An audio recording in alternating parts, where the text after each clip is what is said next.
எங்க வீட்ல எனக்கு மாப்பிள்ளை பார்த்து அந்த கல்யாணம் நல்லபடியா நடக்க போகுதுன்னு குடும்பமே ரொம்ப சந்தோஷமா இருக்காங்க.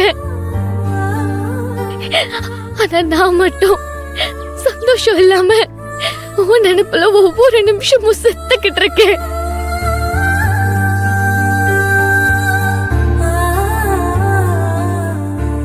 எனக்கு ஏன் உன்னை பிடிச்சதுன்னு எனக்கு இப்ப வரைக்கும் சத்தியமா தெரியல. நான் பாட்டுக்கு செவனேன்னு நான் உண்டு, என் வீடு உண்டு, என் படிப்பு உண்டுன்னு இருந்தேன். பொங்கல போய் என் வீட்டுக்குள்ள குதிச்சு ஏதோ காமெடி பண்ணி என்னை இம்ப்ரெஸ் பண்ணிட்டு போயிட்டேன். என் மனசையே இப்ப என்கிட்ட இல்லாத அளவுக்கு பண்ணிட்டல்ல.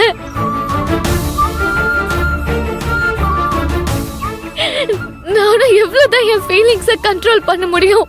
நானும் மனுஷி தானே.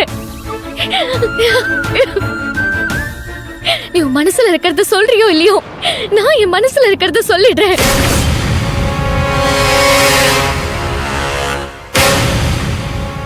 எனக்கு ஒண்ணு பிடிக்கும், ரொம்ப பிடிக்கும்.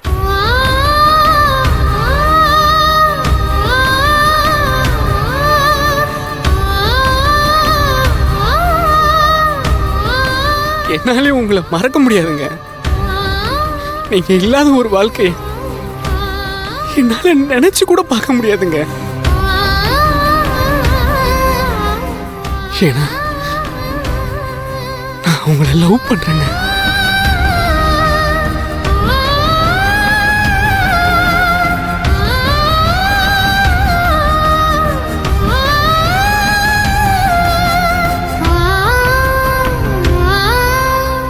ஏண்டா இப்படி ரெண்டு பேரும் உள்ளுக்குள்ள காதல வச்சுக்கிட்டு ஏண்டா பிரியணும்னு நினைக்கிறீங்க? உங்களுடைய இந்த பரஸ்பரமான சம்மதத்துக்காக தான் நான் பொறுமையா இருந்தேன்.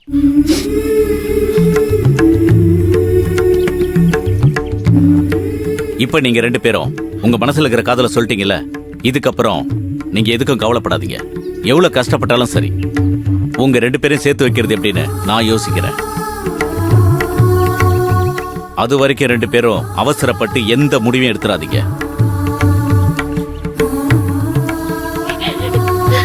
எனக்கு பாலுவை பிடிக்கும், ஆனா இவனை என்னால கல்யாணம் பண்ணிக்க முடியுமான்னு தெரியல.